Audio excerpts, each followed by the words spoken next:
So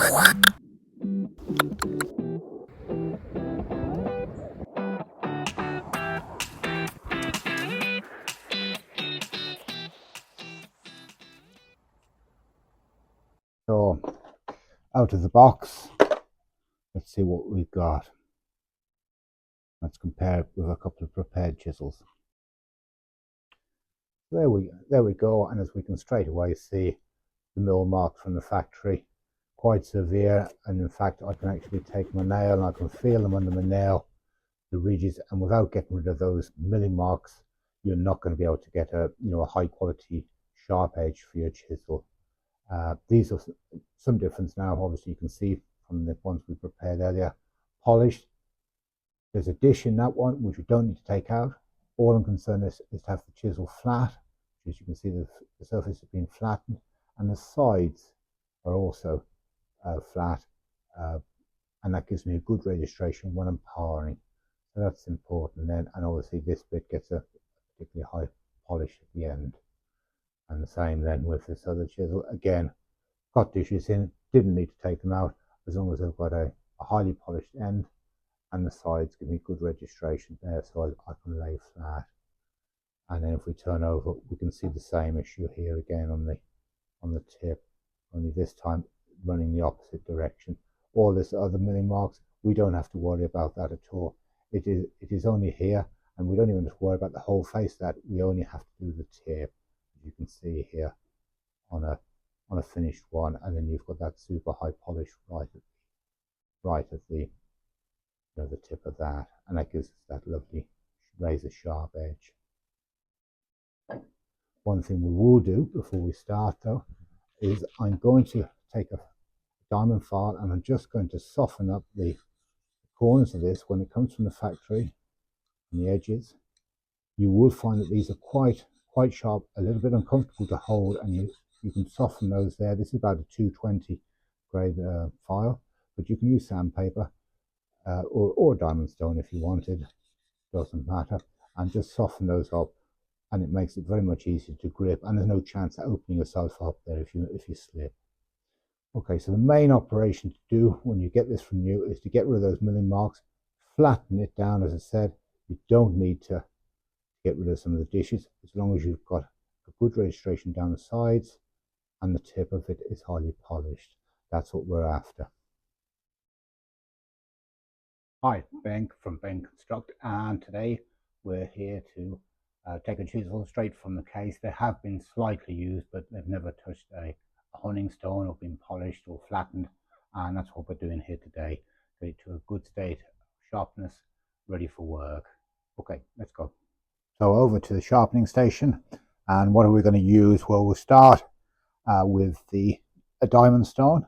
This one is a 400 on one side, and then on the other side we've got a 1000. We'll probably use the 400 initially to flatten it, and then we'll take it through to a 1000 on the back side of that, onto a 4000, and even up to a 10,000 waterstone then, and we'll finish it all off then with a leather with a bit of diamond paste in there, and then water jug is always useful for the waterstones, and a little bit of a honrite chucked into that then to stop the water from being corrosive. Okay, very quickly as well, so we're all in the same boat. If you didn't realize, then nearly all chisels when they come to you are going to be filed at a 25-degree angle, but that's not the angle that we'll be polishing them up on the top side. We'll be using an angle of 30 degrees, so a little bit different then to what you see there. We'll start not with the 400 but the 1000, just to see what we've got with this blade, and we're going to mark it with a black marker pen, and this should clearly show us what we've got in the blade.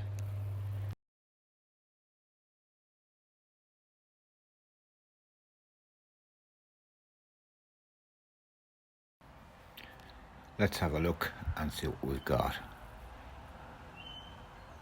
Okay, so we can see there's a big dish in the center of it, and we've not quite polished right to the tip. So what we need to do then is to refine the sides so we get a good registration all the way, and obviously bring the scratch pattern right to the tip. The hollowing is actually a good thing to have in a blade. The last thing we want is to have a crown.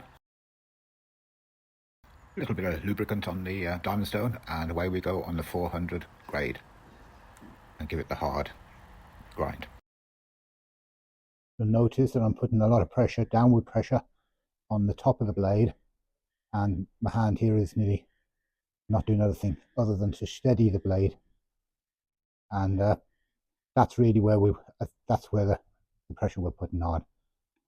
That helps us register straight, and it stops us from, the last thing we want to be doing is to be lifting this side of the chisel up as we're flattening.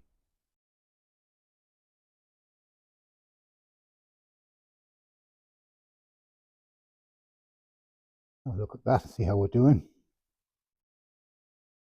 Oh, right, we're not so bad there. And in fact, that's quite a flat blade. That only took me 5 minutes, I suppose. You'll notice just at the tip there, though, we haven't hit the very edge. And unfortunately, we are going to have to flatten this until we get that polish all the way to that tip. So let's keep going with that. We'll have a quick wipe down, get rid of the old stuff, freshener with a bit of lubricant, and away we go again.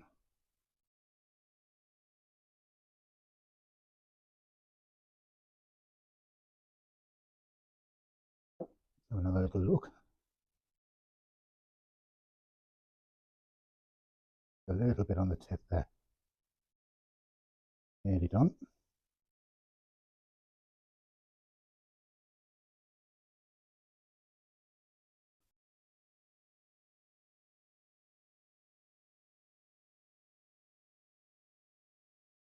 And now nearly, I think we should be done.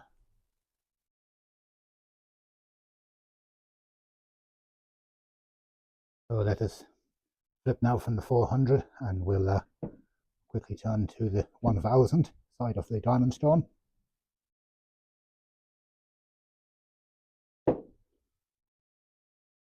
Very handy, these grabbers for holding on to this.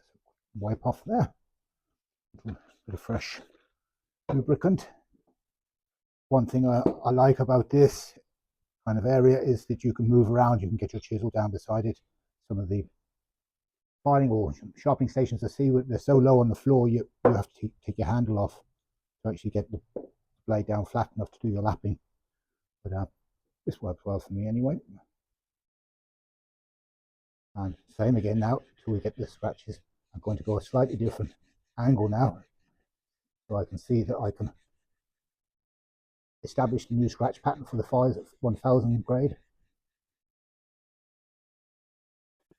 There we go. That's looking pretty good now. Right the way to the end. You can see where they've got a little bit of hollowing there and there. That is not going to affect us. Our edge is flat down the sides and all the way. So let's knock it up then. Next is the 6000 grade waterstone. As always with waterstones, keep them nicely wet, and we'll go a slightly different direction. We'll go diagonally this time so we can see as we polish through now with the different grades. So note again the pressure on the tip of the blade, and I'll take that all the way around, and occasionally I'll go completely across the whole of the blade, and then again concentrating on the tip of it, give it that super smooth. A quick flick around to use the full face of the waterstone, and as I say, occasionally give it the swipe the whole length of the blade to make sure we're getting a nice flat blade at the end of the day. You can pretty much immediately see how fast these waterstones cut just by the coloration of the lubricant on it. Have a quick look at that. After about 5 minutes, I'm looking to see a diagonal scratch pattern which I haven't quite established yet. Before we continue, give that a little wipe off any of the loose filings. And because this has a Nungami stone, which just knocks off a little bit of abrasive to the surface. Not too much of that. A little bit more of that. Away we go. Diagonally. Well, look how we're doing now. Guessing that we're about there. We're about 4 or 5 minutes working that.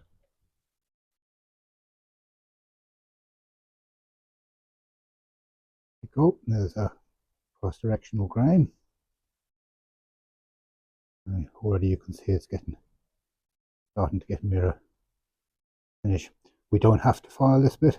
That is the bit that only bit we require to be polished, but we certainly want it all flat for sure. Okay, we can move that up now to the 10,000.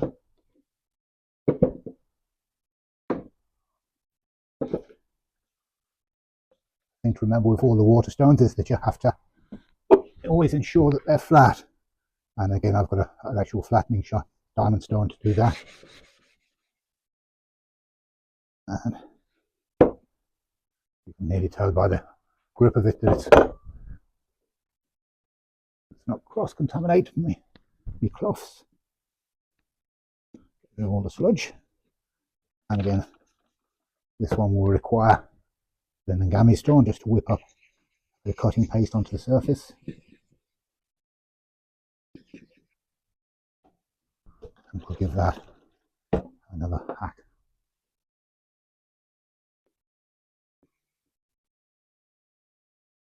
Again, it's the tip that we're mostly interested in. Flip there. Oops, there's it.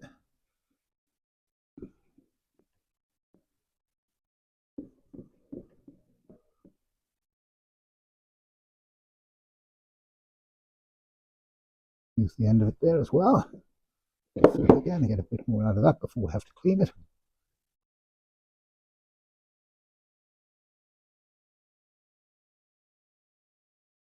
See how we're doing.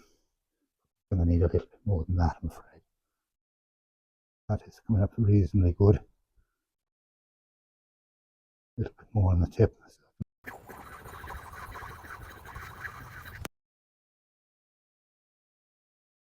And that would seem to do as well. So that's the lapping of the back complete, which is 95% of all the work you have to do in preparing a chisel. Now comes the easy bit, which is to grind and polish the top side of the tip. Now for this, slightly controversial, I actually use a hunting guide. This one's by Lee Nielsen, which are a little bit expensive, I must admit, but you can buy them for as little as £10 or $15 in stateside, and they'll often come with a set of measurements which marry up with the distance, put that in the right way, the distance from the front face of the hunting guide to the tip, and that will guarantee you the exact correct angle. And as it's demonstrated just now, you'll see how this works so sweetly, and it's a great little number. Let's get you in and have a look. So with the hunting guide, which is, I must say, that Lee Nielsen really do make a high quality one, and I do recommend them. It's just that they are pricey, as I say. They're over £100 or US dollars, but they come with a nice arrangement here where it gives you all the measurements. You don't have to mess around, and as you can see, 30 degrees, 532s or 1 inch 532s or 29.36 millimeters. And as simple as this, all you do with that is on your protrusion stop, you just set your stop at that measurement, and if you place in your, loosely first of all, place in your chisel, and all you need to do then, 30 degrees, is push the honing guide into it, touching that protrusion stop, tighten it by hand, give it a little snug up with a screwdriver, and that will guarantee you, when you're going down the abrasive, you will be guaranteed 30 degrees on that. And also, every time it'll be hitting exactly the right amount of angle, so you won't be messing around trying to find out which facet you're on. It's going to hit it every time. Great little number. Can't recommend them highly enough. But let's get to it and we'll see how that works on the abrasives. So because you're only dealing with a tiny little bit of metal at the very tip of the blade, we don't need to go to any stronger than a 4000 waterstone. And what you may find is that after you've lapped the back of it, you may find there's a burr which you may just be able to feel with your finger on the top edge of that. When you start, it's important to start in reverse and give it a couple of swipes back, and then you should be able to go forwards and backwards nice and gently, or a little bit of pressure, not too much though, and you'll find that after only a few strokes you will have got a bevel. You can see that just at the very tip, and that is all you need to achieve on the first one, your first sharpening. So we'll move straight over to the 10,000 and we'll go again. Again, I'm just going to give it a couple reverse calls and then we should be fine to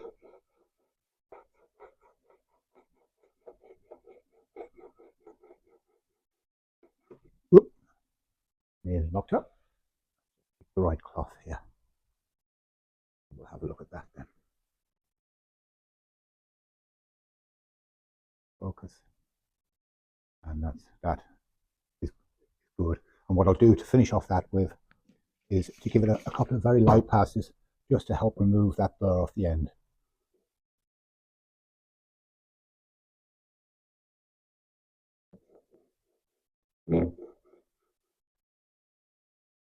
Okay.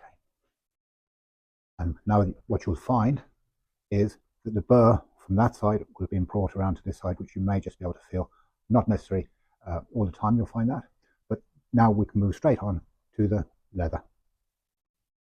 We can finish with the honing guide.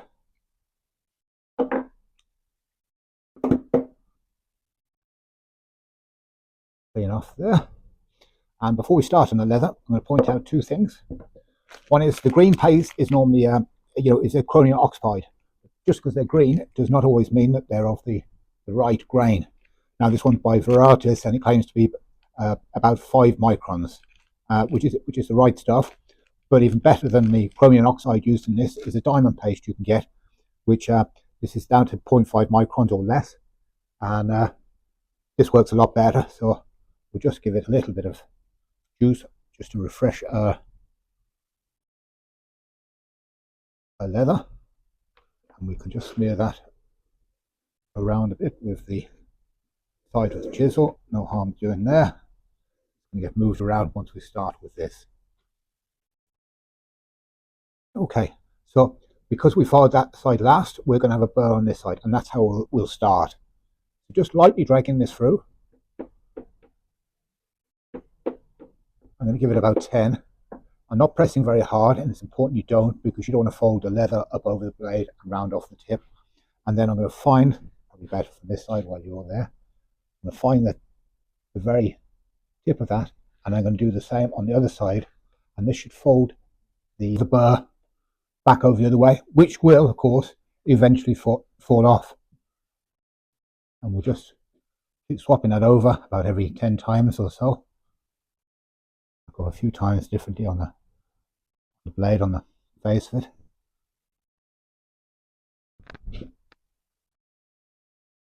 And then 10 on the, quite lightly, we do not want to round that tip off, but we do want to get rid of the burr. By folding it backwards and forwards, it will remove itself. Hopefully at this point we have got a pretty much razor sharp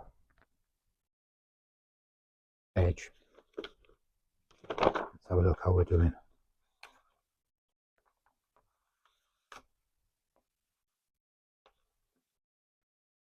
And I'm pretty sure, though I'm not going to do it for you, but I could shave my arm here. Rather, let's see exactly what a sharp chisel can do on a nice piece of hardwood.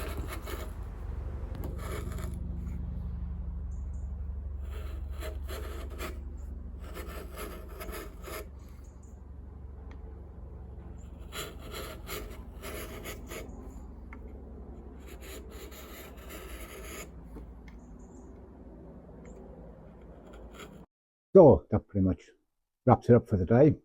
I hope this was helpful. Just come back to a couple of points which are very useful. I certainly find the hunting guide is a great help, and it saves a lot of time really by hitting that bevel at the right angle every time. The other thing about the paste for your leather, the chromium oxide is not bad, but the diamond paste is much better, faster cutting, and does cost a little bit more when you start, but at the same time you don't have to recharge your leather quite so often. So it does pay for itself in time, and that about figures up. Other than say one other thing, and that is the burr. It's important to remove that burr if you leave it on, and as you start to work, you'll find that the burr folds over the blade, and it'll make you feel like your blade has gone blunt, and it has to an extent because it's either torn off and they left a jagged edge, not that lovely sharp apex you want. Okay, thank you for watching, and a thumbs up is always helpful. See you on the next one, I hope. Bye.